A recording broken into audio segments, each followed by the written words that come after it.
Alright, and welcome to Best of NWF's Raw After Show, September 21st, 2015. Now this is right after Night of Champions, which had a kind of a wonky finish, and we get right into Raw with what was announced, or at least rumored to be a Sting promo, but it ended up being the Wyatts. Roman Reigns promo ends up in a fight. Dean Ambrose comes down. Nothing we haven't seen before, but something that definitely didn't do much. I think I'm over this feud. I really don't want to see any more of it. And I guess we're going to get one more probably inside Hell of a Cell. We'll see if Dean Ambrose and Roman Reigns actually get another partner for that one. After that, we have Rollins trying to find the Authority in the back. And who does he find? None other than Kane.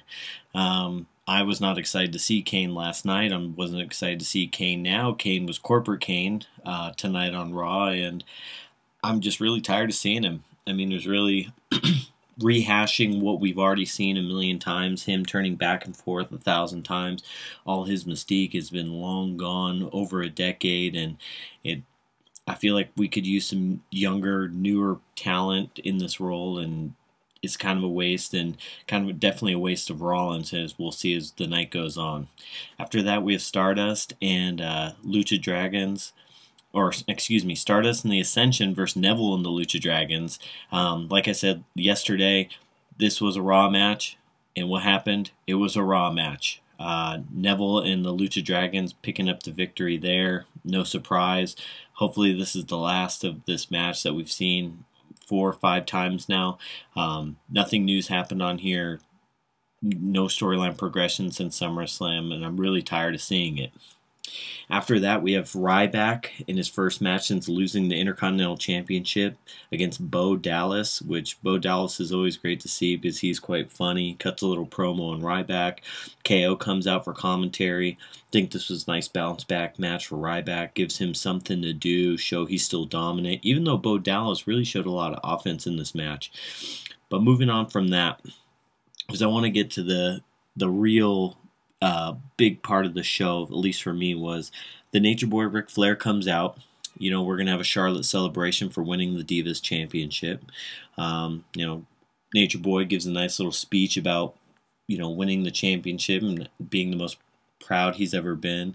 Charlotte comes out with her PCB members, Paige and Becky Lynch.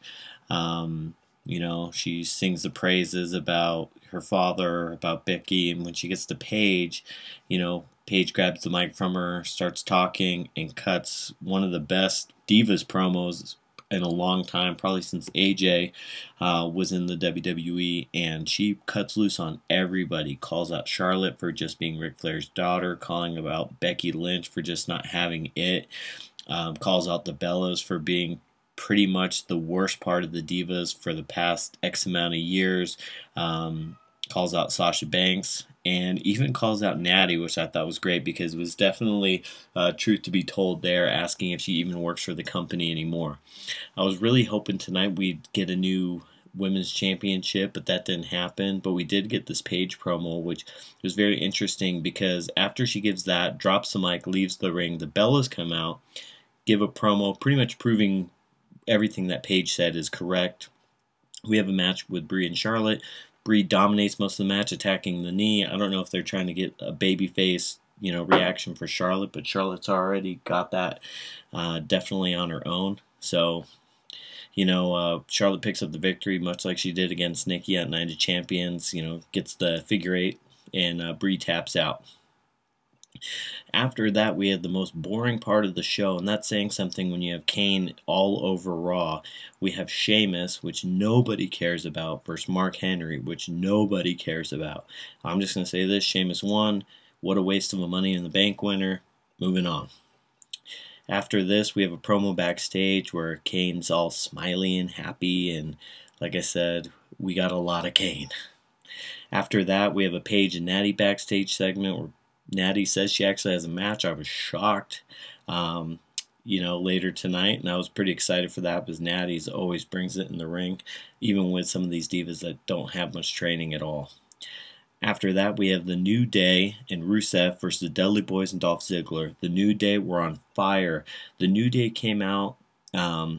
delivered a great promo about saving the tables. Rusev comes out. They all do Rusev's pose with him. They were so in sync. Their tags in and out. Every double, triple team they did was amazing. You have Xavier on the side playing the trombone. You have Summer Rae doing what she's got to do. They looked amazing. It's hard to boo them because they're so entertaining at this point. And I love Dolph Ziggler, and the Dudley Boys are definitely a nice throwback. But the New Day stole this show and actually ended up winning the match after Ziggler got super kicked by Rusev.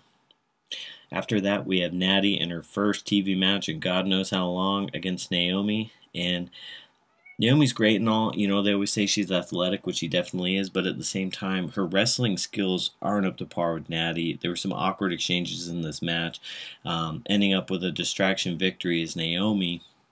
And I wonder if this is like a one and done for Natty, or we're going to see a little bit more of her. But she definitely needs to be a part of this, but she's a much better wrestler than a lot of the other girls they got, you know, hogging up a lot of the TV time. After that, we have Big Show, Boring, versus Cesaro. And this is another one just like Kane, Mark Henry, Sheamus, people we've seen a million times. A Show beating Cesaro, which is a shame because Cesaro, every time he seems to get momentum, they do this to him. He loses match after match after match. After the match, which, you know, pretty much stated why he won, was him having his match against Brock Lesnar at the MSG network special. Show cut a pretty decent promo, but nothing we haven't heard before. I would have rather Cesaro been against Brock Lesnar. Honestly, I think that would have been a much better match, and Cesaro could take that loss because it's Brock Lesnar. For our main event of the evening, we have John Cena versus Seth Rollins times 1,000. And I'm just going to say this right now. When your world champion is losing to your second or third tier champion multiple times within 2 months, that goes to tell me that the world champion doesn't mean as much as the U.S. champion. And tonight, Cena picked up another victory. I just don't understand this at all. At least have Cena get a distraction victory or something, anything. Like have Kane on the Titantron laughing or anything. Cena won straight up clean, just like he did at Night of Champions. This makes Rollins look horrible, horrible. And I don't understand where they're going from this, because why have Rollins beat Sting and then lose again? It doesn't make any sense. This is like I said, the feud I'm looking forward to most progressing is KO versus Ryback, because at least I'm going to see some real matchups, and hopefully they don't do to KO what they've done to every other Intercontinental Champion, having them lose multiple times.